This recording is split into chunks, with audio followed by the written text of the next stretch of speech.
13 de febrero de 2026, el índice S&P 500 perdió un 3,7% en una sola sesión.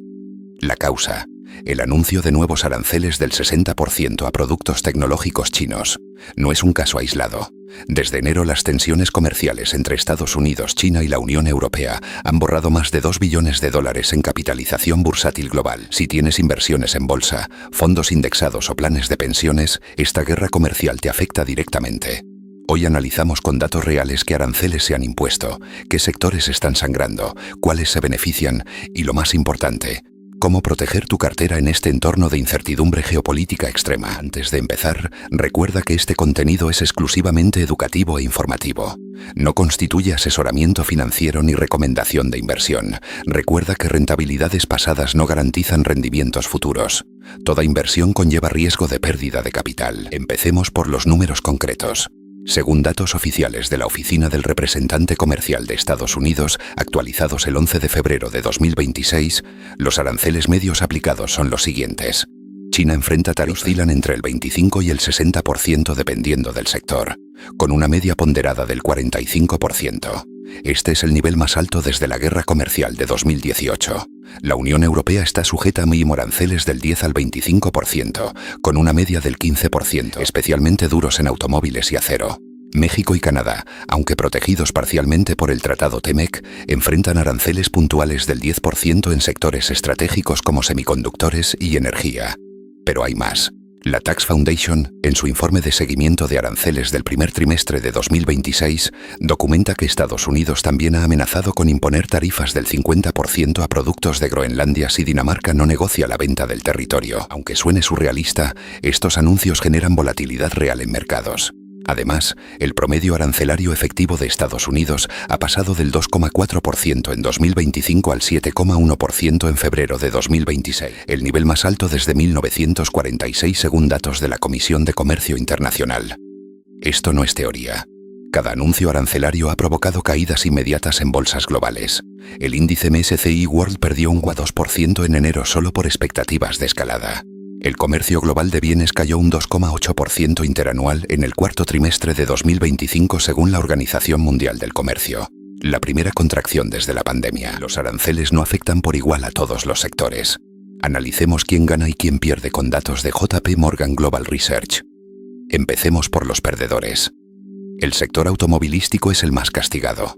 Fabrican cadenas de suministro globales como Volkswagen, BMW, Toyota o General Motors enfrentan costes adicionales de entre $4.000 y $8.000 por vehículo exportado a Estados Unidos según KPMG. Las acciones de Stellantis cayeron un 22% desde el anuncio de aranceles del 25% a vehículos europeos el 28 de enero. El sector tecnológico también sangra. Apple, que fabrica el 80% de sus iPhones en China, estima costes adicionales de $10.000 millones anuales según su informe trimestral. Las acciones del sector semiconductor SOXX perdieron un 18% en enero. La agricultura estadounidense es otra víctima colateral. China respondió con aranceles del 50% a soja y maíz americanos. Las exportaciones agrícolas de EU biribidis cayeron un 32% interanual en enero según el Departamento de Agricultura. Pero hay ganadores. Las empresas siderúrgicas estadounidenses como United States Steel y Nucor disparan acciones un 34% y 28% respectivamente gracias a aranceles del 25% al acero importado.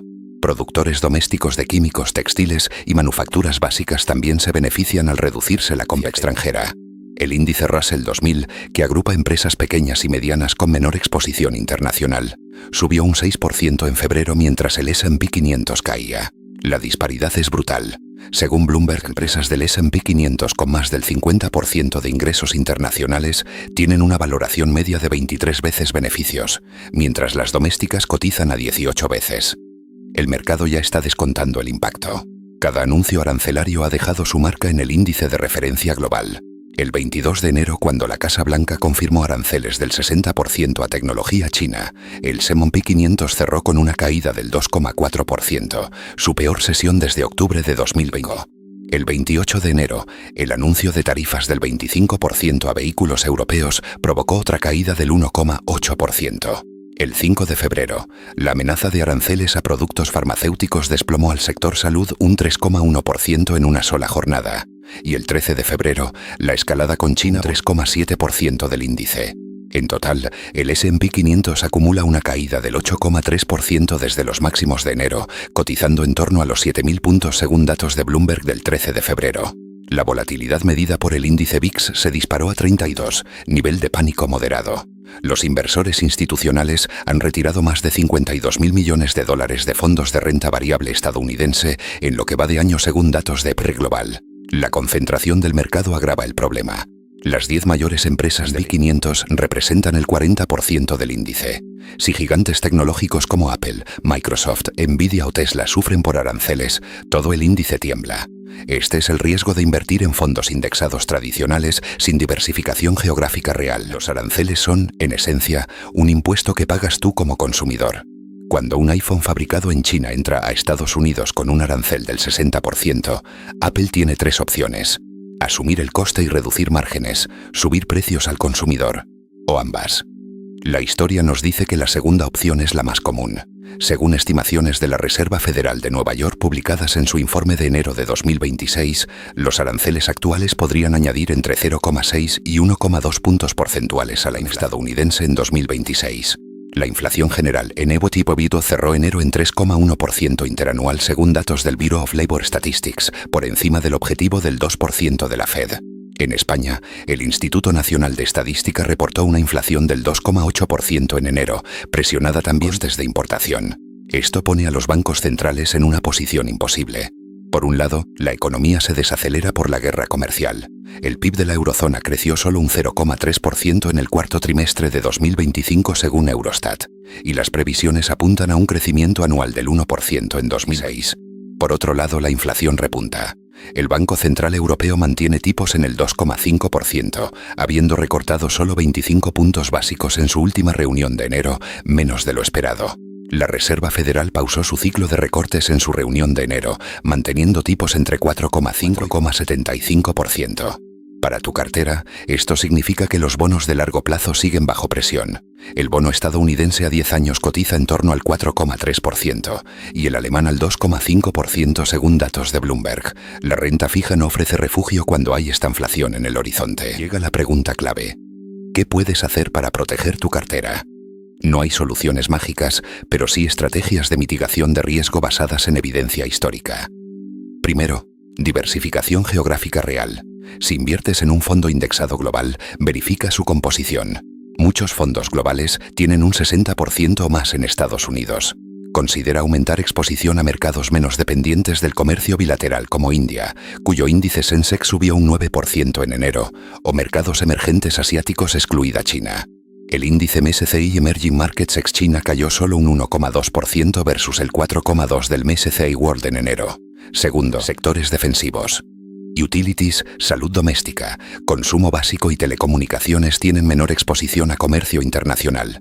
El índice S&P 500 Utilities subió un 2% en enero mientras el índice general caía.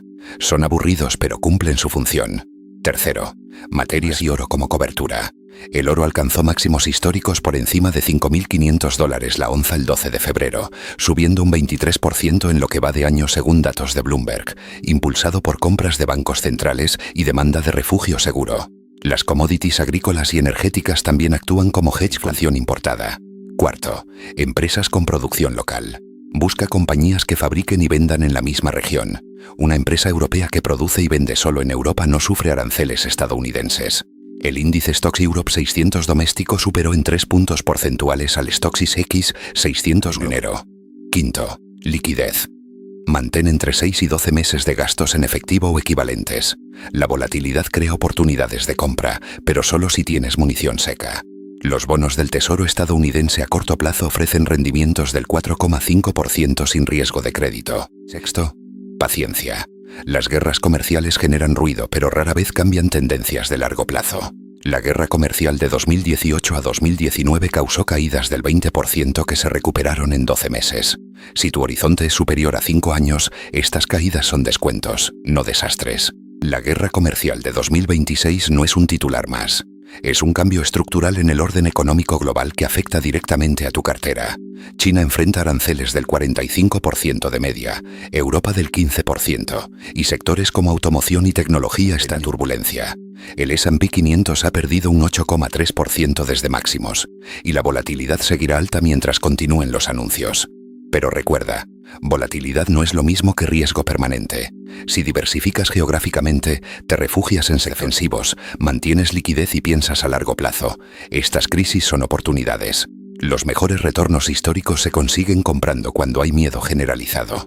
La clave es no dejarte llevar por el pánico ni por la euforia. Analiza datos, no titulares. Si este análisis te ha resultado útil, suscríbete al canal Dinero Claro para recibir contenido semanal de educación financiera basado en datos reales. Activa la campanita para no perderte las actualizaciones sobre esta guerra comercial y su impacto en mercados. Déjame en comentarios, ¿cómo está afectando esta situación a tus inversiones? ¿Has tomado medidas defensivas? La comunidad aprende de la experiencia colectiva. Y recuerda, comparte este vídeo con quien creas que puede beneficiarse de esta información. Nos vemos en el próximo análisis. Recuerda que este vídeo tiene fines exclusivamente educativos e informativos. No constituye asesoramiento financiero, fiscal ni de inversión personalizado. Las rentabilidades pasadas no garantizan rendimientos futuros. Toda inversión conlleva riesgo de pérdida de capital. Consulta siempre con un profesional cualificado antes de tomar decisiones financieras.